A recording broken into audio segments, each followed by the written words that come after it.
Full Moon sale காலை 9 மணியிலிருந்து இரவு 12 மணி வரை ஆகஸ்ட் 27 ஒரு நாள் மட்டும்.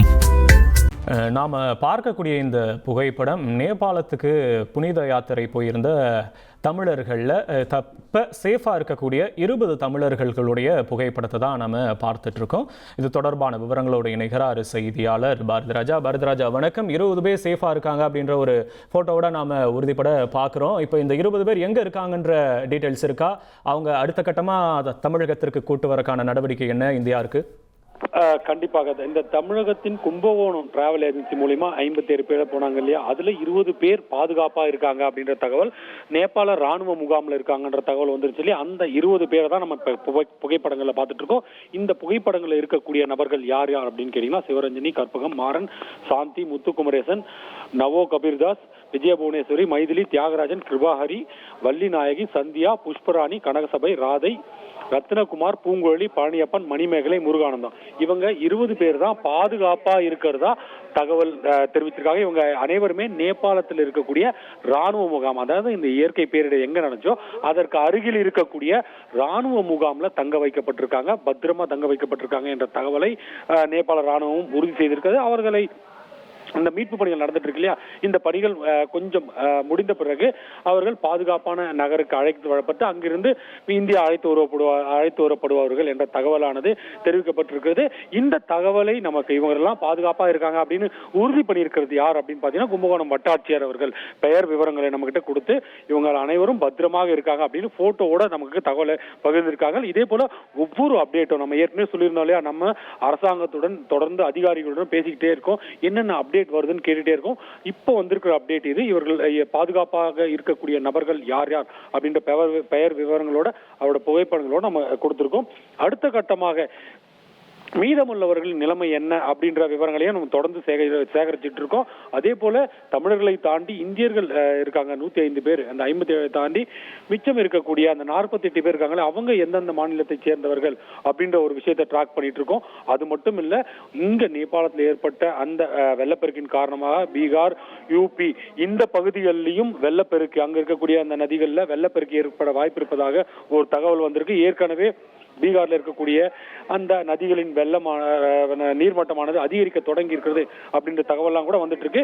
இதெல்லாம் நிமிஷத்துக்கு நிமிஷம் ட்ராக் பண்ணிட்டே இருக்கும். அப்டேட் கிடைத்த உடனே நம்ம தொடர்ந்து பதிவு செய்வோம். இப்போதைக்கு பாதுகாப்பாக உள்ள அந்த 20 பேரின் விவரங்கள் நமக்கு தெளிவாக தெரிஞ்சிருக்கு. ஒரு பக்கம் நம்ம அவங்களோட போட்டோ பார்க்கறோம், இன்னொரு பக்கம் அவர்களாம் எந்தெந்த ஊர்ல இருக்காங்க அப்படின்ற விவரங்களை நம்ம அந்த போட்டோ கார்டா பார்த்துக்கிட்டு இருக்கோம். இப்போ அந்த 20 பேரும் சேஃபாக இருக்காங்கன்ற ஒரு அதிகாரப்பூர்வ தகவல் வந்து கும்பகோணம் வட்டாட்சியர் மூலமாக கிடைச்சிருக்கு அப்படின்றத குறிப்பிட்டிருந்தீங்க. இது மூலமாக அவர்களை தொடர்பு கொள்ள முடியுது அப்படின்றத புரிஞ்சுக்கலாமா? இப்போ அவங்களுக்கு ஏதாச்சும் அவசர உதவியோ இல்லை மருத்துவ உதவியோ தேவைப்பட்டுச்சா, அதெல்லாம் அங்கே கிடைக்குதுன்னு அவங்க தரப்பில் ஏதோ சொல்லப்பட்டுச்சா? வட்டாட்சியர் அது சம்மந்தமாக அதை சொன்னாங்களா?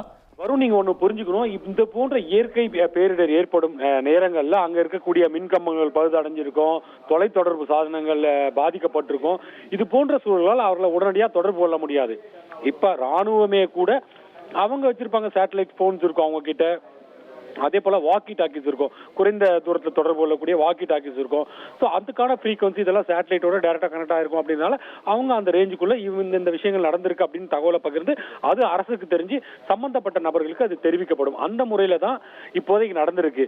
ஏன் அவங்களை கான்டாக்ட் பண்ண முடியல அப்படின்றதுக்கு அவர்கிட்ட இருக்கிற செல்போன்ல சிக்னல் கிடைக்காம இருக்கலாம். இது போன்ற பல விஷயங்கள் இருக்கு. ஏன்னா இயற்கை பேரிடர்கள் நடந்திருக்கும் போது அங்க மின்சாரம் இருக்காது, அந்த தொலைத்தொடர்பு அந்த ஆண்டனா அதெல்லாம் பாதிக்கப்பட்டிருக்கும். இதனால சிக்னல்கள் இருக்காது, அதனாலதான் தொடர்பு கொள்ள முடியல அப்படின்ற ஒரு சூழல் இருக்கிறதா நம்ம புரிஞ்சுக்க முடியுது.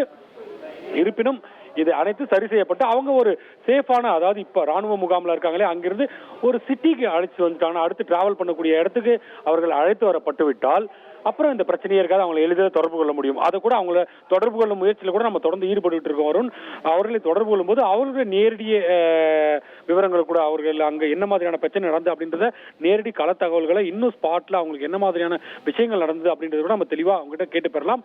இப்போதைக்கு என்னன்னா, அங்க இருக்கக்கூடிய ஹெலிகாப்டர் ஏன் பாதுகாப்பான அவங்க ராணுவ முகாம்ல இருக்காங்க, ஏன் அவங்களை சிட்டியில கூட்டு வரல அப்படிங்கிறதுக்கு காரணம் என்னன்னா, அங்க இருக்கக்கூடிய ஹெலிகாப்டர்கள் தீவிரமான மீட்பு பணியில ஈடுபட்டு இருக்கு அப்படின்றது. ஏன்னா ஏற்கனவே வெள்ளப்பெருக்கு ஏற்பட்டு சில மணி நேரங்கள் தான் ஆகுது, அந்த வெள்ளத்துல யாரா சிக்கிருக்கலாம், உதவிக்கு அழைக்கலாம். ஒரு ஹெலிகாப்டர்ல மீட்பு பணி காட்சி கூட நம்ம பார்த்திருந்தோம்.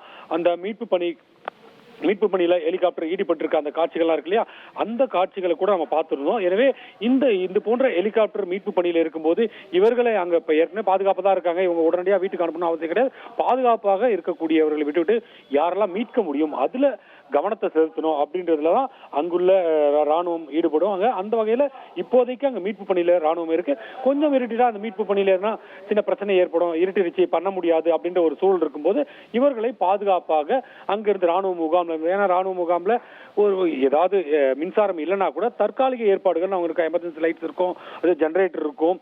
இதன் மூலமாக அவர்கள் அங்கிருந்து பாதுகாப்பான நகரங்களுக்கு அழைத்து வரப்படுவாங்க. அதன் பிறகு நம்மளால தொடர்பு கொள்ள முடியும். இப்போதைக்கு தொடர்பு கொள்ள முடியாது அப்படின்றதுக்கு காரணம் இந்த தொலைத்தொடர்பு சாதனங்கள் பழுதடைந்திருக்கலாம், மின்சார துண்டிப்பு, இந்த 2 விஷயங்கள் தான் இருக்கணும்னு நம்ம புரிஞ்சுக்கலாம். ஃபுல் மூன் சேல் காலை 9 மணியிலிருந்து இரவு 12 மணி வரை ஆகஸ்ட் 27 ஒரு நாள் மட்டும்.